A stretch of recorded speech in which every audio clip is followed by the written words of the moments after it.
वबरकातुहु। अल्हम्दुलिल्लाहि रब्बिल आलमीन वस्सलातु वस्सलामु अला रसूलिहिल अमीन व अला आलिहि व अस्हाबिहि अजमाइन। अम्मा बाद फ़क़द क़ाल अल्लाहु तबारक व तआला फ़ी कलामिहिल क़दीम अऊज़ु बिल्लाहि मिनश शैतानिर रजीम बिस्मिल्लाहिर रहमानिर रहीम। या बनी आदम खुदू ज़ीनतकुम इंद कुल्लि मस्जिदिन वकुलू वशरबू वला तुस्रिफू इन्नहु ला युहिब्बुल मुस्रिफीन। सदक़ल्लाहुल अज़ीम। கண்ணியத்திற்குரிய எல்லாம் வல்ல அல்லாஹுவின் நல்லடியார்களே, அருமையான தோழர்களே, தாய்மார்களே, எல்லாம் வல்ல இறைவனின் அருளால் இன்றைய தினம் நாம் ஓதிய பகுதியிலிருந்து ஒரு வசனத்தின் விளக்க உரையை நாம் இன்றைக்கு பார்க்க இருக்கிறோம். அல்லாஹ் கூறுகிறான், யா பனி ஆதம, ஆதமின் மக்களே, ஹுது ஜீனத்தக்கும் இந்த குல்லி மஸ்ஜித், ஒவ்வொரு வழிபாட்டு தலத்திலும் நீங்கள் உங்களை அலங்காரம் செய்து கொள்ளுங்கள். ஒ குலு ஒஸ்ரபு, நீங்கள் உண்ணுங்கள், பருகுங்கள். ஒலா துஸ்ரிஃபு, எல்லை மீறாதீர்கள். இன்னஹு லா யுஹிப்புல் முஸ்ரிஃபீன், நிச்சயமாக எல்லை மீறுவோரை அல்லாஹ் விரும்புவதில்லை என்று குறிப்பிடுகிறான். இது 7வது அத்தியாயம். இன்றைக்கு நாம் தொடங்கிய அல் ஆராஃப் அத்தியாயத்தினுடைய 31வது வசனம். இந்த வசனம் சொல்லக்கூடிய கருத்து என்னன்னு சொன்னால், அல்லாஹ்வை வணங்குகிற வழிபாட்டு தலங்களில் நீங்கள் வரும்போது கண்ணியமான ஆடைகளை அணிந்து கொள்ளுங்கள். உங்களை மதிக்கத்தக்க வகையில் நீங்கள் உங்களுடைய உடைகளை உடுத்து கொள்ளுங்கள். அரைகுறையாக நீங்கள் ஆடை அணிய வேண்டாம். அலங்காரத்தை நீங்கள் கடைப்பிடியுங்கள் என்று இந்த வசனம் குறிப்பிடுகிறது. இந்த வசனம் எந்த பின்னணியில் இறங்கியது என்பது நம்முடைய கவனத்திற்குரியது. ஹஜ்ரத் இப்னு அப்பாஸ் ரலியல்லாஹு அன்ஹு அவர்கள் இந்த வசனத்துக்கான பின்னணியை சொல்லும்போது இப்படி ஒரு செய்தியை சொல்கிறார்கள். வழிபாட்டு தலங்களில் அநாகரீகமாக நடந்து கொள்கின்ற பழக்கம் இறை மறுப்பாளர்களிடத்தில் இருந்தது, இணை வைப்பாளர்களிடத்தில் இருந்தது. குறிப்பாக காபா அமைந்திருக்கக்கூடிய அந்த மஸ்ஜிதுல் ஹராம் பள்ளிவாசலில்,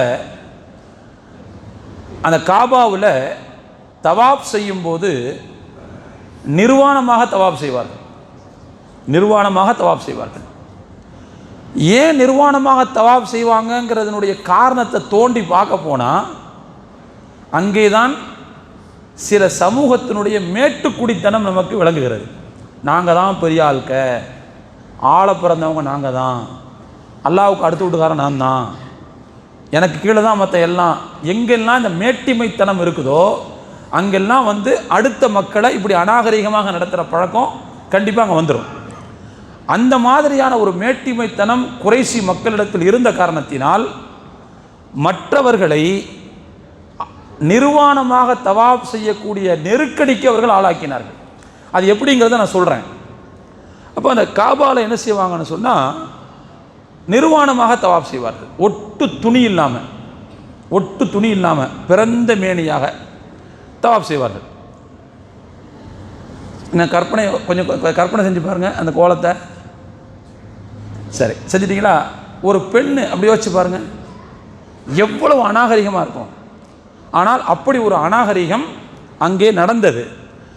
அதற்கு மறுப்பு கூறும் விதத்தில் தான் அல்லாஹ் இந்த வசனத்தை இறக்கினான் என்று அல்லாமா இப்னு கசீர் ரஹ்மத்துல்லாஹி அலைஹி அவர்கள் குறிப்பிடுகிறார்கள்.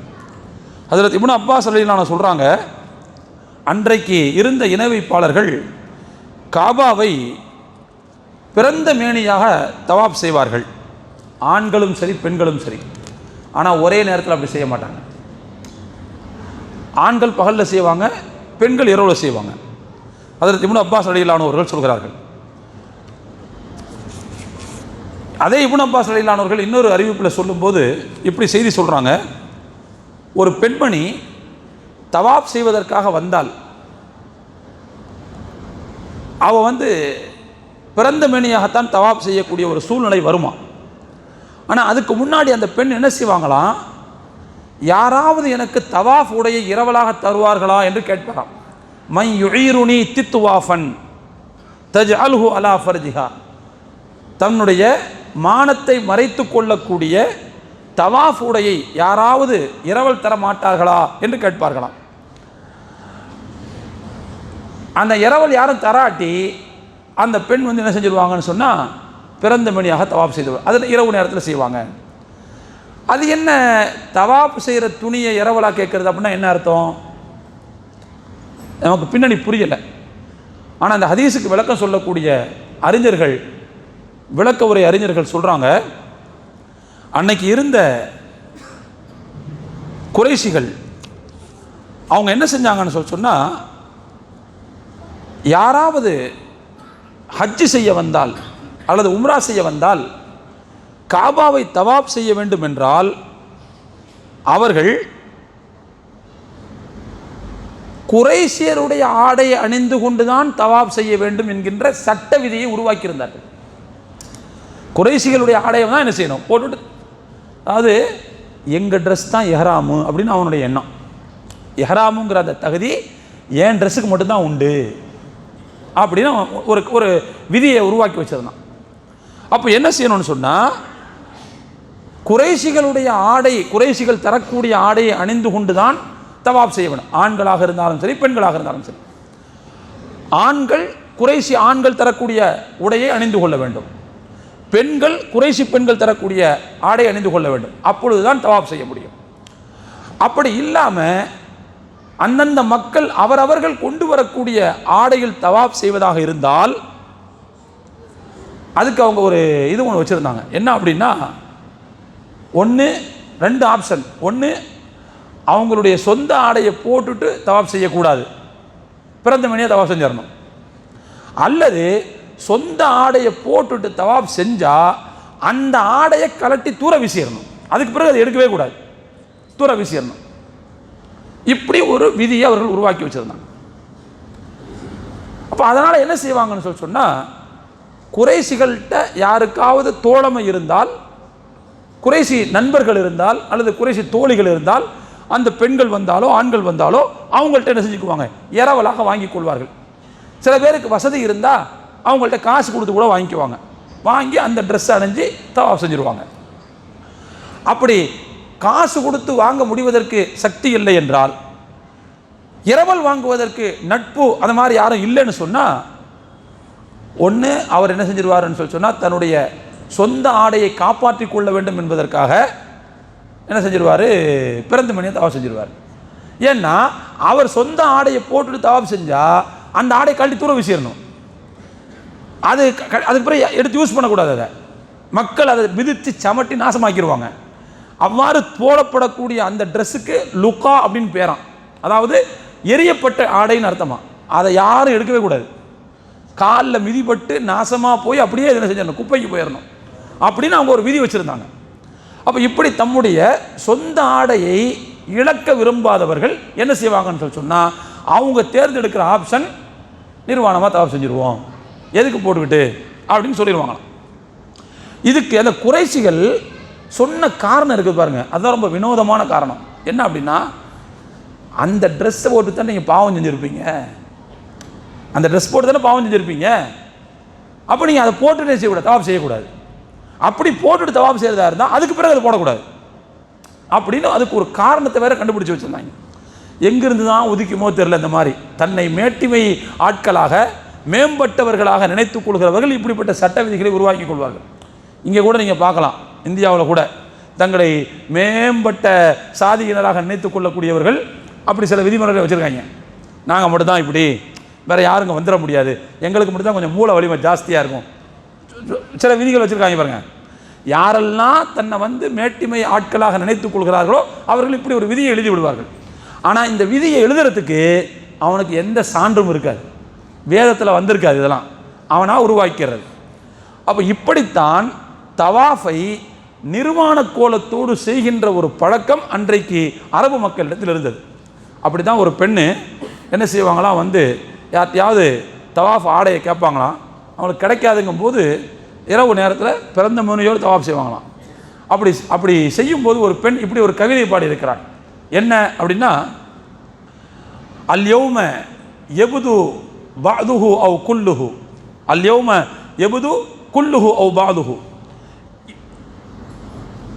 எப்படி அந்த அம்மா பாடுதுன்னு சொல்லி சொன்னா, இன்றைய தினம் வெட்கத்தலத்தில் சில பகுதியோ அல்லது முழு பகுதியோ வெளியே தெரிகிறது. ஆனால் அதை என்னால் மற்றவர்களை பார்க்க அனுமதிக்க முடியாது. என்னால் அதை மற்றவர்கள் பார்க்க அனுமதிக்க முடியாது. எனக்கு நெருக்கடி வந்ததுனால் நான் அப்படி செய்ய வேண்டிய சூழ்நிலை வந்துருச்சு. இல்லைன்னா நான் அதுக்கெல்லாம் என்ன செய்ய மாட்டேன், ஒத்துக்கவே மாட்டேன் அப்படின்னு மனம் வெதும்பி நொந்து போய் என்ன செய்ய அந்த அம்மா இப்படி பாடிச்சு. அப்போ இந்த மாதிரியான ஒரு நெருக்கடியை என்ன செய்திருந்தாங்க, ஏற்படுத்தி வச்சிருந்தாங்க அன்னைக்கு. சில நேரங்களில் அநாகரீகத்தை மார்க்கத்தினுடைய சடங்காக சைத்தான் அலங்காரமாக காட்டுவான்.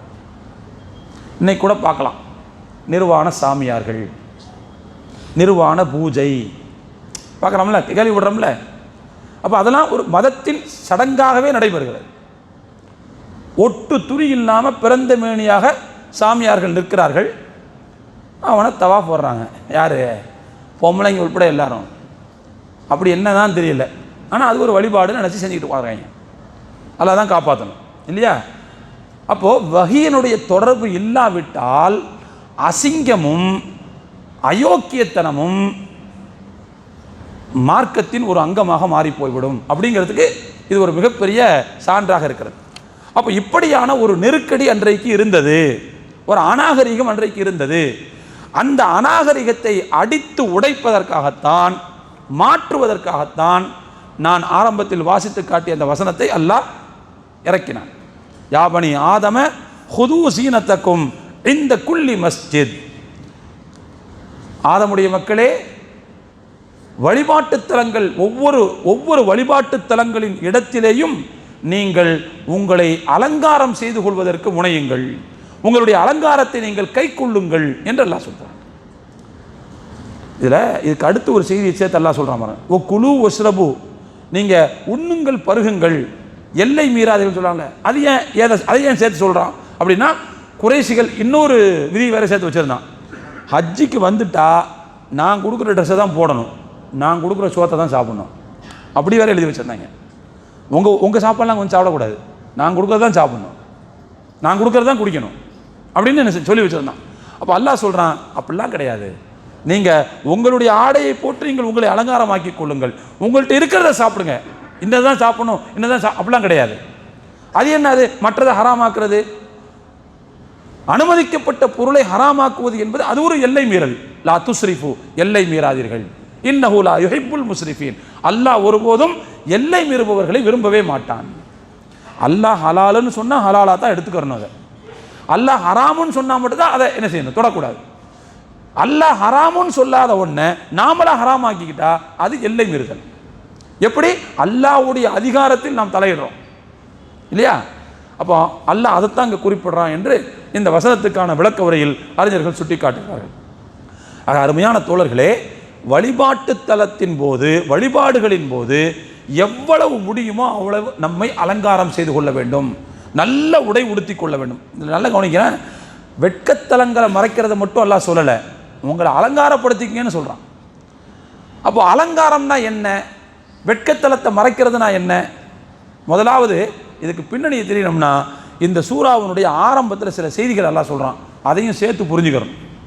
என்ன அப்படின்னா, ஆடை என்பது அல்லாஹ் தந்த அருட்கொடை, மனிதனுக்கு மட்டுமே கிடைத்த ஒரு தனிச்சிறப்பு. உலகத்தில் வேறு எந்த உயிரினத்துக்கும் ஆடைங்கிறது கிடையவே கிடையாது. அதுக்கான தோலில் என்ன செஞ்சுருப்பான் அல்லாஹ், அப்படியான ஒரு அமைப்பை உருவாக்கி வச்சுருப்பான்னு வச்சுக்கோங்க. ஆனால் மற்ற எதுக்குமே தனியாக ஆடையை தயார் செய்து உடுத்தி கொடுக்குற பழக்கம் கிடையவே கிடையாது. மனுஷன் பொழப்புக்கு வேணும்னா உயிரினத்துக்கு சட்டை தைச்சு போட்டு விடுவான், குரங்குக்கு போட்டு விடுவான், யானைக்கு போட்டு விடுவான். அதெல்லாம் இவனுடைய பிச்சைக்கார புத்தி, அது இவன் செஞ்சுக்குவான் அந்த மாதிரி. ஆனால் அதுக்கு தேவையில்லை, புரிஞ்சுங்களா? அதுக்கு அதெல்லாம் தேவையில்லை, இவன் தான் அந்த மாதிரி செய்வான். சரி, ஆக மொத்தத்தில் மனிதனுக்கான தனிச்சிறப்பாகத்தான் ஆடை எல்லாம் கொடுத்துருக்கிறான். அல்லாஹ் சொல்கிறான், யா பனி ஆதம கத் அன்சல்னா அலைக்கும் லிபாசன், ஆதமுடைய மக்களே நிச்சயமாக நாம் உங்களுக்கு ஆடையை இறக்கி கொடுத்தோம் நல்லா சொல்கிறான், அருட்கொடையாக சொல்கிறான். அந்த ஆடை என்ன செய்யும்? யுவாரி சௌஆத்திக்கும், உங்களுடைய வெட்கத்தலங்களை மறைக்கும். ஒரீஷன், இன்னும் அது அலங்காரமாகவும் அமையும் என்று எல்லாம் சொல்கிறான். ஆடையினால 2 பலன், ஒன்று அது வெட்கத்தலத்தை மறைக்குது, 2வது அலங்காரமாகவும் அமைகிறது. இப்படி எடுத்துக்கலாம். ஆடையினுடைய அடிப்படை அம்சம் வெட்கத்தலங்களை மறைக்கக்கூடியது, அதனுடைய கூடுதல் அம்சம் அலங்காரமாக அமைவது. உதாரணத்துக்கு ஒரு ஆணை பொறுத்த வரைக்கும் அவருடைய தொப்புள் பகுதியிலிருந்து அவருடைய முட்டுக்கால் பகுதி வரைக்கும் மறைக்கப்பட வேண்டிய பகுதி, அரபியில் அதுக்கு பேர் அவுரத்துன்னு சொல்லுவாங்க. அவுரத்னா மானப்பகுதி, மறைக்கப்பட வேண்டிய பகுதி என்று பொருள். பிரைவேட் பார்ட்ஸ்ன்னு சொல்கிறோம்ல, எல்லாம் அந்த பகுதி ஃபுல்லாக பிரைவேட் பார்ட்ஸ், மறைக்கப்பட வேண்டிய பகுதி. இப்போது இந்த இடத்தை மறைக்கிறதுக்கு உள்ளது அத்தியாவசியமான ஆடை, அது சௌஆத்திக்கும் அல்லாஹ் சொல்கிறான், உங்களுடைய வெட்கத்தலங்களை மறைக்கிறது அப்படின்ட்டு. உங்களுக்கு அலங்காரமாகவும் இருப்பதை இறக்கியிருக்கணும்னு சொல்லாம பாருங்க. அது என்னன்னா, அந்த பகுதி அல்லாத மற்ற பகுதிகள் என்ன செய்யறது, போடுறோம்ல. உதாரணமாக சட்டை போடுறோம், அதே மாதிரி கால் சட்டை போடுறோம், பேண்ட் போடுறோம், உள்ளாடைகள் போடுறோம். இதெல்லாம் நம்முடைய வசதிக்காகவும் நம்முடைய சௌகரியத்துக்காகவும் நம்முடைய மதிப்பு மரியாதைக்காகவும் நான் போட்டுக்கொள்ளக்கூடியது. 2ஐயும் இறக்கியிருக்கேன்னு நல்லா சொல்கிறான். ரமையான தோழர்களே, குர்ஆனுடைய அந்த சொல் வழக்கு இருக்குது பாருங்கள். எப்போதுமே பெரும்பாலும் ஒன்று மனிதர்களேன்னு கூப்பிடும், எல்லாத்தையும் கூப்பிடுறதா இருந்தால் மனிதர்களேன்னு கூப்பிடும், யா ஐயுஹன் நாஸ். அல்லது மூமின்களை மட்டும் கூப்பிடுறதா இருந்தால் யா ஐயுஹல்லதீன ஆமனுன்னு கூப்பிடும், இறை நம்பிக்கை கொண்டவர்களேன்னு கூப்பிடும். ஆனால் அந்த ஆடையை பற்றி பேசும்போது இறை நம்பிக்கை கொண்டவர்கள்னு சொல்லலை, யா ஐயுஹல்லதீன ஆமனுன்னு கூப்பிடல. சரி, எல்லாத்தையும் கூப்பிடணும்னா யா ஐயுஹன் நாஸ் அப்படியும் கூப்பிடல. மாறாக என்ன சொல்லுதுன்னா, யா பனி ஆதம, ஆதமுடைய மக்களேன்னு கூப்பிடுது. ஹுதூசீனத்தக்கும் இந்த குல்லி மஸ்ஜித், ஒவ்வொரு வழிபாட்டு தலத்தின் இடத்திலேயும் நீங்கள் அலங்காரத்தை மேற்கொள்ளுங்கள். ஆடையை சொல்லும்போது ஆதமுடைய மக்களேன்னு அழைக்குது. அதே மாதிரி நான் உங்களுக்கு ஆடையை இறக்கி கொடுத்தேன் அருட்கொடையாக அப்படின்னு சொல்லும்போது அங்கேயும் யா பனி ஆதம கது அன்சல்னா அலைக்கும் லிபாசன், நிச்சயமாக நாம் உங்களுக்கு ஆடை இறக்கி கொடுத்தோம் அப்படின்னு சொல்லும்போது எப்படி அழைக்கிறான்? ஆதமுடைய மக்களேன்னு அழைக்கிறான். ஏன் இங்கே மட்டும் அந்த விழிச்சொல் மாறுது, அழைப்பு சொல் ஏன் இங்கே மாறுது அப்படின்னா, இதுக்கு முன்னாடி நம்ம ஆதிபாவா ஆதம் அலைஹிஸ்ஸலாம் அவங்களுடைய ட்ரெஸ்ஸை சைத்தான் உருவன அந்த வரலாறை சொல்கிறான். இதுக்கு முன்னாடி இடத்துல சொல்கிறான். ஆதம் அலைஹிஸ்ஸலாம் அவர்களுக்கும் அவ்வா அலைஹிஸ்ஸலாம் அவர்களுக்கும் மானசீகமாக சொர்க்கத்தில் இறைவன் உடுத்திருந்த அந்த ஆடை இருக்குது பாருங்களா, அந்த ஆடையை அவுத்து விட்டதை, சைத்தான் அவுத்து விட்டதை இதுக்கு முன்னாடி உள்ள வரலாறுல சொல்கிறான். அது என்ன வரலாறு வருது தோழர்களே அப்படின்னு பார்த்தீங்கன்னா, அல்லாஹ் சொன்னான், ஆதம் அலைஹிஸ்ஸலாம் அவங்கள படைச்சிட்டு, அவங்களுக்கு ஜோடியும் படைச்சிட்டு, யா ஆதம் உஸ்குன் அன்த வ ஸௌஜுக்கல் ஜன்னா, 2 பேரும் நீங்கள் என்ன செய்யுங்க, சொர்க்கத்தை நல்லா தங்கிக்கங்க. ஃபகுலா மின் ஹைஸு ஷி'துமா, விரும்பிய மாதிரி நீங்கள் உணவு உண்டு கொள்ளுங்கள். ஆனால் வலா தக்ரபா ஹாதிஹி ஷஜரா, குறிப்பிட்ட இந்த மரத்தை மட்டும் நெருங்காதீங்கன்னு நல்லா சொல்லியிருந்தான். அப்படி நெருங்குனீங்கன்னா நீங்கள் தவறு செய்தவர்களாக, அநீதி இழைத்தவர்களாக ஆகிவிடுவீர்கள் என்று சொல்லியிருந்தான். ஆனால் எது தடுக்கப்பட்டதோ அதன்பால் சலனத்தை ஏற்படுத்துவது தான் ஷைத்தானுடைய வேலை. அல்லாஹு தாலா ஹராமை லிமிட்டடாக தான் வச்சுருக்கான், ஹலாலை தான் அல்லாஹ் எல்லை இல்லாமல் வச்சுருக்கான். உலகத்தில் ஹலால் அதிகமாக ஹராம் அதிகமாக? ஹலால் அதிகமாக ஹராம் அதிகமாக? ஹலால் தாங்க அதிகம், ஹராம் கம்மி. ஹராம் ரொம்ப ரொம்ப கம்மி, ரொம்ப ரொம்ப கம்மி. குரானில் எது எது ஹலால்னு சொல்லலை, எது எது ஹராமுன்னு அல்லாஹ் சொல்கிறான். ஏன்னா அதான் லிமிட்டடை தான் சொல்ல முடியும். லிமிட் இல்லாத வரிசையை சொல்லிக்கிட்டு இருந்தான்னு வச்சுக்கோங்க, குரான் ஒரு பெரிய டேங்கர் லாரியில் தான் வரணும். குரானு ஒரு டேங்கர் லாரியில் தான் வரணும். அது எத்தனை டயர் உள்ளதுன்னு சொல்ல முடியாது. அப்போ லிமிட்டடை தான் சொல்ல முடியும் அல்லாஹ். அப்போது எது தடுக்கப்பட்டது அதை தான் சொல்லியிருக்கான். ஹலால் தான் உலகத்தில் அதிகம், ஹராம் ரொம்ப கம்மி. நீங்கள் பாருங்கள், நான் சொர்க்கத்தில் எல்லாத்தையும் அல்லாஹ் ஹலால் ஆக்கினான், ஒன்றுக்கிட்ட மட்டும் போகாதேன்னு சொல்லியிருந்தான். ஆனால் சைத்தான் பாருங்கள், எது தடுக்கப்பட்டுச்சோ அதன்பால் சலனத்தை ஏற்படுத்துகிறான். ஃபவஸ்வஸ இலைஹி ஷைத்தான், அந்த தடுக்கப்பட்ட மரத்தின் பக்கம் ஷைத்தான் ஆதம் அலைஹிஸ்ஸலாம் அவர்களுக்கு சலனத்தை ஏற்படுத்துகிறான்.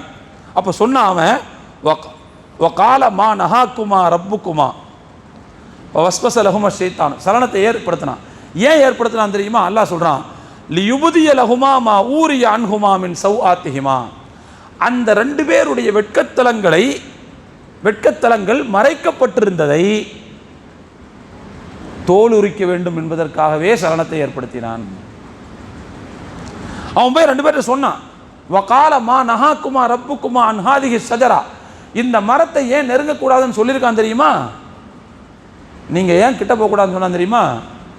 நீங்கள் மலக்குகளாக மாறிடுவீங்களாமா, அல்லது நிரந்தரமாக சொர்க்கத்திலே தங்கிடுவீங்களாமா இதை சாப்பிட்டா. நீங்கள் அப்படி இருக்கக்கூடாதுன்னு அல்லாஹ் நினச்சான், அதனால தான் இதன் பக்கம் போகக்கூடாதுன்னு சொல்லி பார்த்தான். அதாவது அதன் பால் ஆசை ஏற்படுத்தலாம். அதை சாப்பிட்டா நம்ம சிரஞ்சீவியாக வாழலாமா, அதை சாப்பிட்டா நம்ம மலக்கா மாறிடலாமா அப்படின்னு ஒரு ஆசை ஏற்படுத்தி பார்த்தான். ஆனால் ஆதம் அலைஹிஸ்ஸலாம் மசியலை, உடனே ஏற்றுக்கிறல. அதனால் அவன் என்ன செஞ்சான்னா திரும்ப வகாசமஹுமா இன்னி இலக்குமா லமினன் நாசிர், அடுத்து சத்தியம் பண்ணி சொன்னான், நான் உங்களுக்கு நல்லது தான் சொல்கிறேன், கண்டிப்பாக நீங்கள் என்ன செய்யுங்க, சாப்பிடுங்க இதை அப்படின்னு சத்தியம் பண்ணி சொன்னான். அப்பவும் அந்த ரெண்டு பேர் சாப்பிடல. அதுக்கு பிறகு ஃபதல்லாஹுமா பி குரூரின், அந்த ரெண்டு பேரையும் தன்னுடைய ஏமாற்று வலையில் சிக்க வைத்தான்.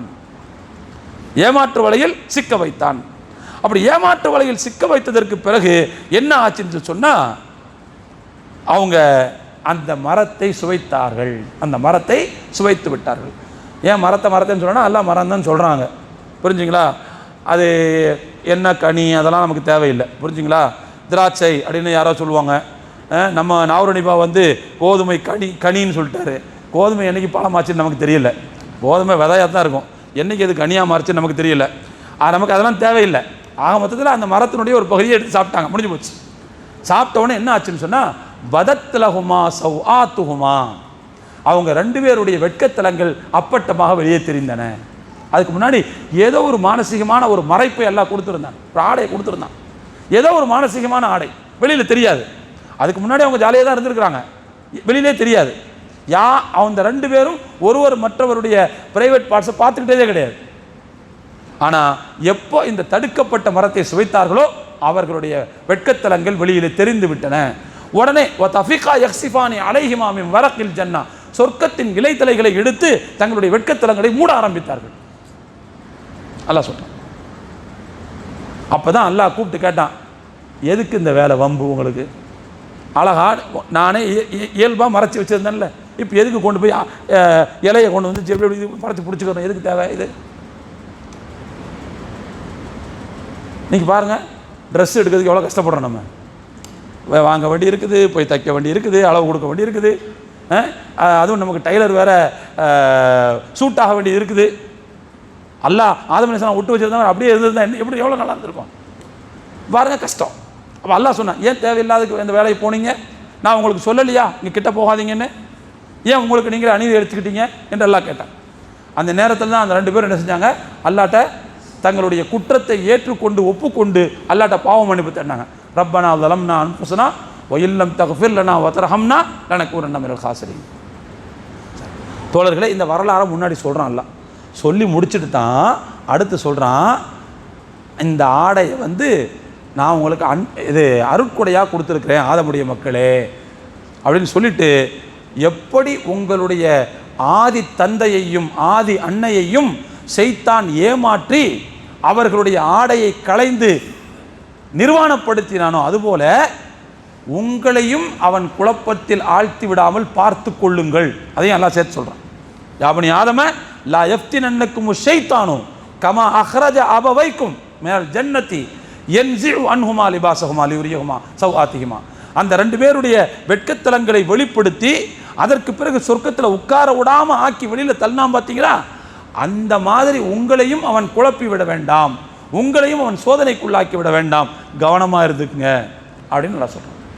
அப்போது ஏற்கனவே ஆதி தந்தை அவர்களுடைய அந்த ஆடை களைதல் அந்த வரலாறு அல்லாஹ் சொல்லியிருக்கிறான், அதுக்கு பொருத்தமாக இருக்கட்டுமே அப்படின்னு தான் அந்த வார்த்தையை எல்லாம் என்ன செய்கிறான்னு சொன்னால், யா பனி ஆதமுடைய மக்களே அப்படின்ற வார்த்தையை பயன்படுத்துகிறான். இந்த இடத்துல இன்னொரு முக்கியமான செய்தி நமக்கு தெரியுது. என்ன அப்படின்னா, இந்த குர்ஆனுடைய தூதுத்துவம் என்பது வெறும் முஸ்லிம்களோடு இருக்க வேண்டியது அல்ல, மனிதகுலம் அனைத்திற்கும் உரித்தானது. அதனால தான் ஆதமுடைய பிள்ளைகளை நல்லா எல்லாத்தையும் மொத்தமாக சேர்த்து கூப்பிடுறான். அப்போ குர்ஆனுடைய தூதுத்துவத்தை என்ன செஞ்சிடக்கூடாது, முஸ்லீம்களுக்குள்ளேயே வச்சுக்கக்கூடாது, அது வெளியில் போகணும் என்பதையும் அல்லாஹு தாலா இந்த ஆயத்தில் சேர்த்து சொல்கிறான் என்பதை நாம் புரிந்து கொள்ள கடமைப்பட்டிருக்கிறோம். அருமையான தோழர்களே, இஸ்லாம் ஆடைக்கு மிகப்பெரிய முக்கியத்துவத்தை கொடுத்திருக்கிறது, மிகப்பெரிய முக்கியத்துவத்தை கொடுத்திருக்கிறது. ஆடையை அல்லாஹ்வுடைய அருட்கொடை என்று குர்ஆன் சொல்கிறது. அதே மாதிரி ஆடையை களைவது, அரை நிர்வாணமாக இருப்பது, அதை ஷைத்தானுடைய குழப்பம் என்று சொல்கிறது குர்ஆன். ஷைத்தானுடைய குழப்பம் என்று சொல்கிறது, அநாகரிகம் என்று சொல்கிறது. அல்லாஹு தஆலா ஆடையை நமக்கு ஏன் கொடுத்தான் அப்படின்னா 2-3 காரணங்களை சொல்லலாம். ஒன்று, மறைவான பகுதியை மறைக்கிறதுக்காக. அப்படி மறைக்கும் போது கூடவே சேர்ந்து சில நன்மைகளும் ஏற்படுது. என்ன நன்மை அப்படின்னா, ஒரு மனிதனுடைய மான மரியாதை பாதுகாக்கப்படுது. அதோடு அந்த மனிதன் வாழக்கூடிய சமூகத்திலேயும் பாதுகாப்பு இருக்குது. எல்லாரும் அவுத்து போட்டு தெரிஞ்சாங்கன்னு வச்சுக்கோங்க, எப்படி இருக்கும் அந்த சமூகம்? அலங்கோலமாக இருக்காது, அசிங்கமாக இருக்காது, கேவலமாக இருக்காது. அப்போ எனவே ஒரு மனிதன் ஆடை அணிவதனால் அவனுடைய மான மரியாதை பாதுகாக்கப்படுவதோடு அவன் சார்ந்த சமூகத்தினுடைய மரியாதையும் பாதுகாக்கப்படுகிறது. சமூகத்தில் அநாகரிகங்கள் மலியாமல் காப்பாற்றப்படுகிறது. இது ஒரு நோக்கம். 2வது, ஆடையின் மூலமாக இன்னொரு நோக்கம், வெயில், மழை, குளிர் போன்ற அந்த பருவகால பிரச்சனைகளிலிருந்து பாதுகாப்பது ஒரு நோக்கம். அதையும் குர்ஆன்ல அல்லாஹ் சொல்றான். தகீக்குமுல் ஹர்ர வ சராபில தகீக்கும் பஸக்கும், அதையும் அல்லாஹ் குர்ஆன்ல சொல்றான். 3வது, ஆடையினுடைய நோக்கம், அதை அலங்காரத்திற்காக நாம் அணிகிறோம், அலங்காரத்திற்காக அணிவது, அதுவும் ஒரு நோக்கம் என்பதை நாம் பார்க்கிறோம். அதனால் என்ன செய்யணும்னு சொன்னால், அல்லாஹ் நமக்கு வசதி வாய்ப்பை கொடுத்தா நல்ல ட்ரெஸ்ஸை போடணும், நல்ல ட்ரெஸ்ஸை போடணும். ஒரு சஹாபி ரசூல்லாட்ட வர்றாரு. அவர் ஒரு தரமில்லாத ஒரு ஆடையை உடுத்துட்டு வர்றார் ரசூல்லா பார்க்கறதுக்கு. ரசூல்லா பார்க்குறாங்க, என்ன இது தரங்குறைஞ்ச ஆடையை உடுத்துட்டு வந்திருக்காரு. அப்போ அவர்கிட்ட கேட்குறாரு, அலக்கமாலும் உங்கள்கிட்ட பொருளாதார வசதி இல்லையா அப்படின்னு கேட்குறாரு. ஏன் யார சொல்லலாம், நிறைய இருக்குது இந்த பொருள். அப்போ கேட்டாங்க ரசூல்லா, என்னென்ன பொருள்லாம் இருக்குது சொல்லம்பா அப்படின்னாங்க.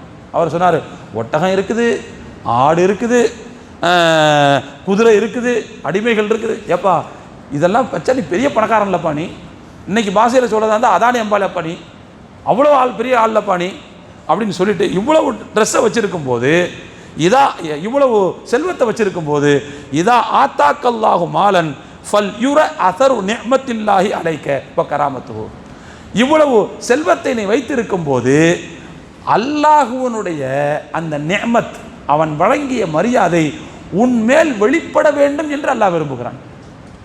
அதை வெளியே காட்டணும். நீ காட்டுறதுங்கிறது நீ உனக்கு பெருமை அல்ல, உன்னை நீ மரியாதைப்படுத்துறது, அல்லாஹ் உன்னை கௌரவப்படுத்தியிருக்காங்கிறது வெளியில் தெரியணும். அப்போ ஏன்னா நல்ல ஆடை அணிகிறது தப்பே கிடையாது. நோக்கம் என்ன செய்யக்கூடாதுன்னா பெருமை இருக்கக்கூடாது, அது வேறு விஷயம். அது அல்லாமல் அல்லாஹ் தந்தான் அப்படிங்கிறதுனால நிஅமத்தை வெளிக்காட்டுவதற்காக நல்ல ஆடை அணியலாம் அப்படிங்கிறது நமக்கு தெரிய வருது. அதே நேரத்தில் மறைக்கப்பட வேண்டிய பகுதிகளை கண்டிப்பாக மறைத்தே தீர வேண்டும். அதில் எந்த விதமான எக்ஸப்ஷனும் கிடையவே கிடையாது. அவுரத்து நான் சொன்ன பாருங்க, ஒரு ஆணை பொறுத்தவரை தொப்புள் முதல் முட்டுக்கால் வரை தொடையும் என்னதுதான் அவுரத்தான், முட்டும் அவுரத்தான். எப்படி இந்த தொப்புள் பகுதி அவுரத்தோ அதே போல் தொப்புளுக்கு பின்னுள்ள முதுகு பகுதியும் அவுரத்தான். சைடில் விழா இருக்குது பாருங்க, இதுவும் அவுரத்தான். நான் எதுக்கு இந்த செய்தியை உங்களுக்கு திரும்ப திரும்ப சொல்கிறேன்னா, இன்னைக்குள்ள மாடர்ன் ட்ரெஸ் கோடு இருக்குது பார்த்தீங்களா. இன்னொரு விஷயத்தை சேர்த்து சொல்லிடுறேன். ட்ரெஸ்ஸுக்குன்னு சில நிபந்தனைகள் இருக்கின்றன. அந்த நிபந்தனைகள் என்ன அப்படின்னு சொல்லி பார்த்தோம்னா, ஒரு ஆணுக்கு தொப்புளிலிருந்து முட்டுக்கால் வரை எல்லா பகுதிகளையும் மறைக்க வேண்டும். 2வது, அந்த ஆடை டிரான்ஸ்பரண்டாக இருக்கக்கூடாது, அதாவது பார்வை ஊடுருவக்கூடிய அந்த அளவில் இருக்கக்கூடாது, கண்ணாடி மாதிரி இருக்கக்கூடாது, அல்லது நெட்டாக இருக்கக்கூடாது, வலையாக இருக்கக்கூடாது. அதே மாதிரி ஒரு ஆணுடைய ஆடை குறிப்பாக அந்த பிரைவேட் பகுதியை மறைக்கக்கூடிய இந்த பகுதி என்பது இறுக்கமானதாகவும் இருக்கக்கூடாது. எப்படி எந்த அளவுக்கு இருக்கும் அப்படின்னு சொன்னால், அந்த வெட்கத்தலங்களுடைய கனபரிமாணத்தை வெளிக்காட்டக்கூடிய அளவுக்கு இறுக்கமானதாகவும் இருக்கக்கூடாது. ஆனால் இன்றைக்கி ஸ்லிம் ஃபிட்டு தான் நம்ம எல்லாருமே போடுறோம், பெரும்பாலும் ஸ்லிம் ஃபிட்டு தான் எல்லாரும் போடுறது. ஸ்லிம் ஃபிட்னாலே என்ன அர்த்தம்? போட்டால் வயிறு தொந்தி எவ்வளோ பெருசாக இருக்குது நல்லா தெரியுது, பின்னால் அது எவ்வளோ பெருசாக இருக்குன்னு நல்லா தெரியுது. அது போட்டு வந்து தொழுவு வந்தால் எப்படி இருக்கும்? அது கொஞ்சம் வச்சு பாருங்கள். பேண்ட்டு யார் சொன்னான்னு தெரியல, தொப்புளுக்கு கீழே இருந்து தான் பேண்ட்டை அளக்கவே செய்கிறாங்க. ஏன்டா அது கொஞ்சம் மேலே தான் அளந்து தொலைய வேண்டியது தானே, மேலே தளர்ந்து தொலைய வேண்டியது தானே, ஏன் கீழே இருந்து அளக்குற? அதாவது பேண்ட்டை கீழே இருந்து அளக்குறாங்க, சட்டையை மேலே ஏற்றிடுறாங்க. அப்போ ஒருத்தர் ருக்கு செஞ்சாருன்னு வச்சுக்கோங்க, சுஜூதுக்கு போனாருன்னு வைங்களேன், இது கீழே இறங்குது, சட்டை மேலே ஏறுது. அப்போ என்ன செய்யுதுன்னா, நான் சிரிக்கிறதுக்கு சொல்லலை, தொழுகையிலே நாம் என்ன செய்கிறோம்? மானக்கேடான பகுதிகளை வெளியே காட்டிக் கொண்டிருக்கிறோம். நடக்குது, அது நடக்குது. நான் சொல்றேன் மானக்கேடான விஷயங்களை செய்து கொண்டிருக்கிறோம் இல்லையா? எந்த அளவுக்கு சொல்லப்பட்டிருக்கு? கனபரிமாணம் வெளியிலே தெரியக்கூடிய அளவுக்கு இறுக்கமா இருக்கக்கூடாதுன்னு சொல்ல வருது. இறுக்கமா இருந்துச்சுன்னு சொன்னா ட்ரெஸ்ஸே கிடையாது அது. அப்ப தொழுகை எப்படி கூடும்? தொழுகை என்பது மறைக்கப்பட வேண்டிய பகுதி மறைக்கப்பட்டால் தானே கூடும். தொழுகை மட்டும் இல்லைங்க, அடுத்தவங்களுடைய கண்ணுக்கு விருந்தாக்குறமே, கடை விரிக்கிறமே, நம்ம அசிங்க பகுதியை, அநாகரிகத்தை கடை விரிக்கிறமே, அடுத்தவங்களுடைய பிரைவேட் பகுதியை பார்க்கணும். எனக்கு என்ன தலையெழுத்து? மற்றவங்களுக்கு என்ன தலையெழுத்து? ஒரு ஹராமை ஏன் செய்யணும்? செய்யறதுக்கு ஏன் வழிவகுக்கிறீங்க? தயவு செய்து சமூகம் புரிஞ்சுக்கணும். ஒரு விஷயத்தை புரிஞ்சுக்கங்க தெளிவா.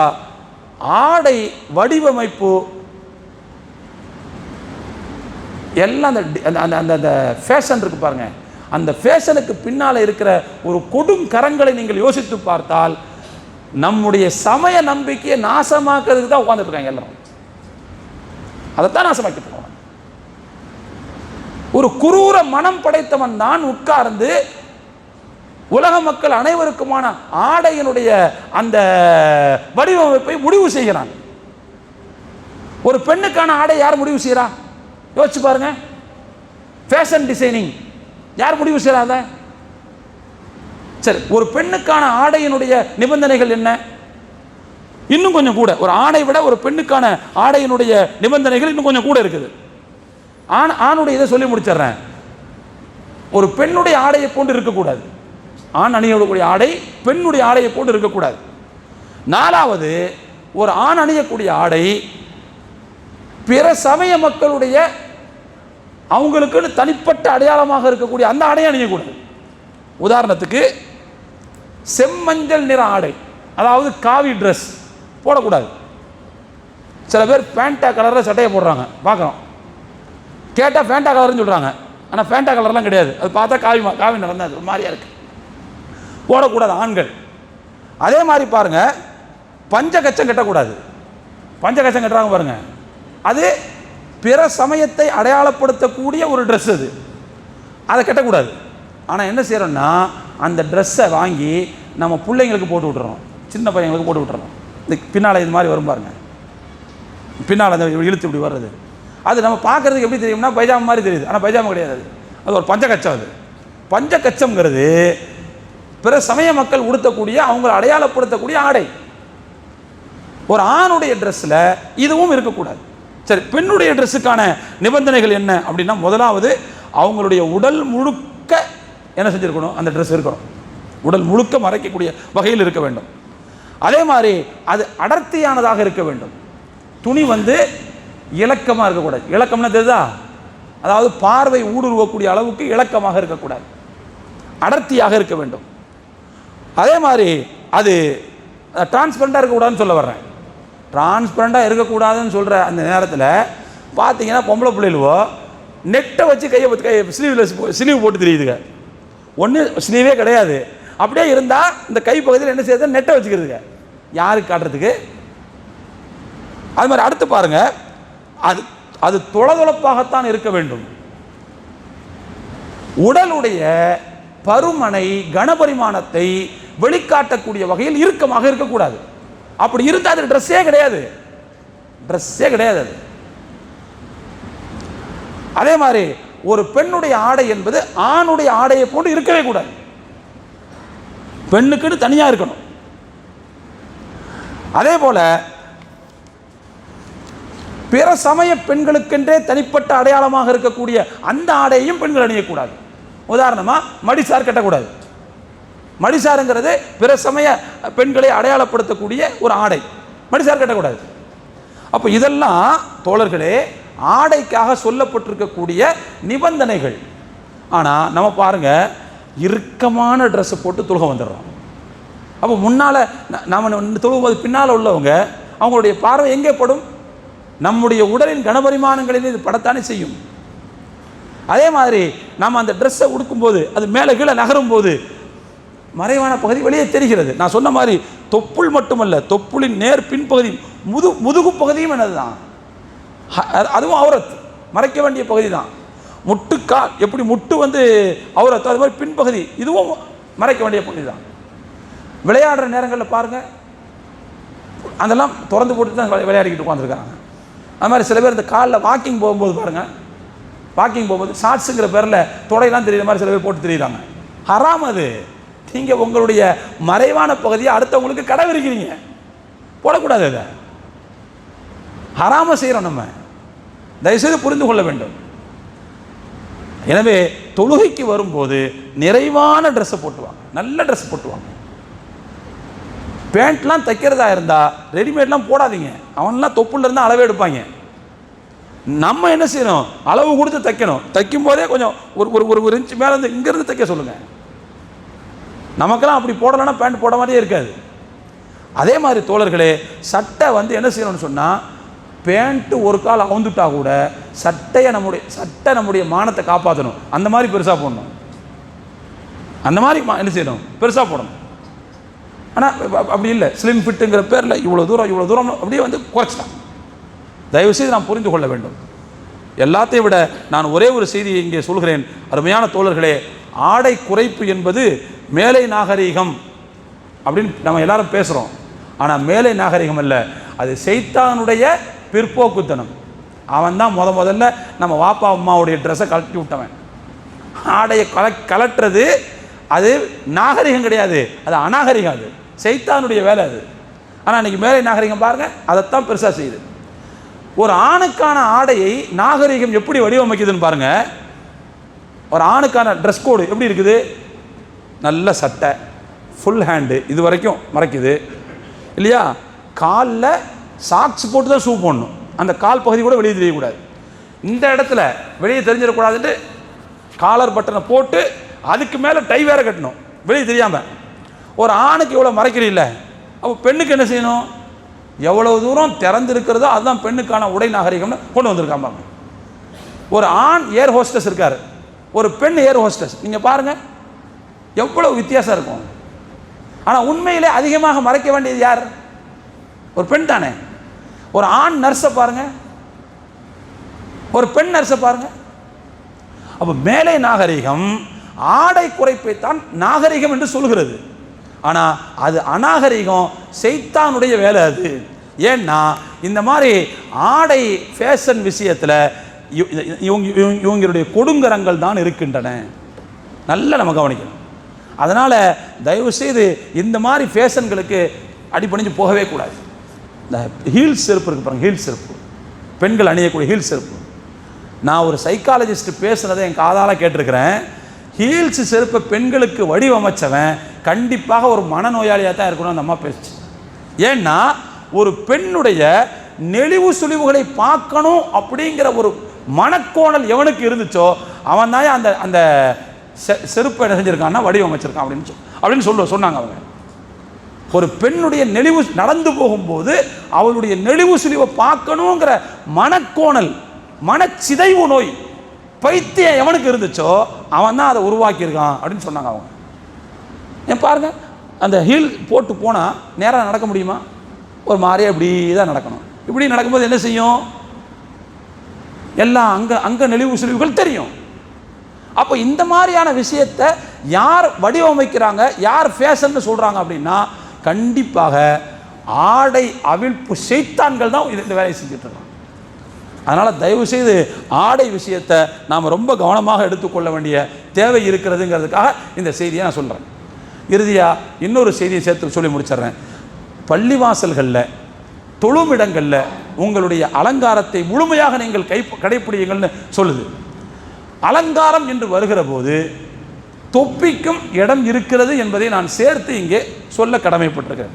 நம்மளை சில பேர் என்ன புரிஞ்சு வச்சுருக்கோம்னா, தொப்பிங்கிறது போடக்கூடாத ஒன்றுன்னு நினச்சி வச்சுருக்கோம். நமக்கு வசதி இல்லைன்னு போட்டுக்கலாம், அது போடாமல் இருக்கலாம், அது வேறு விஷயம். ஆனால் அது போடக்கூடாத ஒன்று அல்ல, மார்க்கத்தின் ஒரு பகுதி கிடையாது. நான் அதை ஏற்றுக்கிறேன், சுன்னத்துன்னு சொல்லலை, நான் முஸ்தஹப்புன்னு சொல்லலை. ஆனால் குறைந்தபட்சம் ஒரு தூய்மையின் அடையாளம் என்றாவது நாம் ஏற்றுக்கொள்ள வேண்டும் அல்லவா? அதை ஒரு தூய்மையின் அடையாளம் இல்லையா அது? பள்ளிவாசலில் வந்து நம்ம நிற்போம், கொசு கடிக்கும், தலையை சொறிவோம், 2-3 முடி கீழே விழுமா இல்லையா? அப்போ பள்ளிவாசல் கலங்கப்படுதா இல்லையா? குப்பையாகதா இல்லையா? ரெண்டாவது, தலையை மறைப்பது சுத்தத்தின் அறிகுறி என்பதை நாம் ஏற்றுக்கொள்ள வேண்டுமா இல்லையா? உணவகங்களில் அதே மாதிரி ஸ்வீட் கடைகளில் ஏன் பெருசாக போட்டு நிற்கிறான்? ஏன் பெருசாக போட்டு நிற்கிறான் தலையில்? அதே மாதிரி ஆப்ரேஷன் தியேட்டரில் ஏன் பெருசாக தலையில் போட்டு நிற்கிறாங்க? ஒரு முடி விழுந்தா கூட அது அசுத்தம் அப்படிங்கிறதுடைய வெளிப்பாடு தானே. குறைஞ்சது மார்க்கத்தினுடைய ஒரு பங்கு இல்லாவிட்டாலும் அசுத்தத்தின் அறிகுறி என்பதை நாம் புரிந்து கொள்ள வேண்டாமா? எனவே தோழர்களே, தொப்பிங்கிறத தயவு செய்து சுத்தத்தின் அடையாளமாக பாருங்கள், மார்க்கத்தினுடைய அடையாளமாக நீங்கள் பார்க்க தேவையில்லை. குறைஞ்சபட்சம் பள்ளிவாசல் சுத்தமாக இருக்கிறதுக்கு அதுக்காவது போட்டு வரணும்ல. அப்போ இந்த அளவுக்காவது நம்ம என்ன செய்யணும், அதை ஏற்றுக்கொள்ள வேண்டும். ஏன் நான் இந்த செய்தியை சொல்கிறேன் அப்படின்னா, நவீனகான சமகால அறிஞர்கள், சவுதி உலமாக்கள் கூட இந்த மாதிரி தலையை மறைப்பதை பற்றி அவங்கள்ட்ட கேள்வி கேட்கும்போது என்ன சொல்கிறாங்கன்னா, ஒரு பகுதியில் தலையை மறைத்து தொப்பி போடக்கூடிய பழக்கம் இருந்தா, தலப்பா கட்டக்கூடிய பழக்கம் இருந்தா, அங்கே நீங்கள் அதை ஃபாலோ பண்ணுங்க அப்படின்னு என்ன செய்கிறாங்க சவுதி உலமாக்கள், சமகால உலமாக்கள் சொல்கிறார்கள். அல்லாமா இப்னு உசைமீன் ரஹிமஹுல்லா, சமகால சவுதி அறிஞர், சமீபத்தில் இறந்து போனவங்கன்னு வச்சுக்கோங்க, அவங்கள்ட்ட கேட்கும்போது இந்த செய்தியை சொல்கிறாங்க. ஒரு பகுதியில் அந்த பழக்கம் இருக்குமேயானால் அந்த பகுதியில் அந்த பழக்கத்தை கடைபிடியுங்கள். மார்க்கத்தினுடைய ஒரு பங்குன்னு தேவை. நீங்கள் அதை சுன்னத்துன்னோ ஃபர்லுன்னோ முஸ்தஹப்புனோ எதுவுமே சொல்ல தேவையில்லை. நிறைய பேர் போடுறாங்கல்ல, குறைஞ்சபட்சம் அடுத்தவங்க செய்கிறாங்கிறதுக்காக நம்ம செய்யணும். ஒன்று புரிஞ்சுக்கலாம். ஒன்று. ரெண்டாவது, தூய்மையின் அடையாளமாகவாது என்ன செய்யலாம், அதை பார்த்துக்கொள்ளலாம். நம்முடைய முடிகள் கீழே விழுந்து விடாமல் கொள்ளாமல் அந்த மாதிரியான ஒரு நோக்கத்துக்காகவாது அதை செய்யலாம். அப்போ எனவே தயவு செய்து இந்த மாதிரியான ஒரு கண்ணோட்டத்தையும் நாம் இந்த வசனத்திலிருந்து பெற வேண்டும் என்பதை உங்களுக்கு நினைவுபடுத்திக் கொள்கிறேன். ஆக மொத்தத்தில் அல்லாஹு தாலா ஆடையை இந்த சமூகத்தினுடைய, மனித சமூகத்தினுடைய அருட்கொடையாக அல்லாஹ் தந்திருக்கிறான் அப்படிங்கிறத இந்த சூறாவினுடைய ஆரம்பத்தில் அல்லாஹ் தெளிவுபடுத்துகிறான்.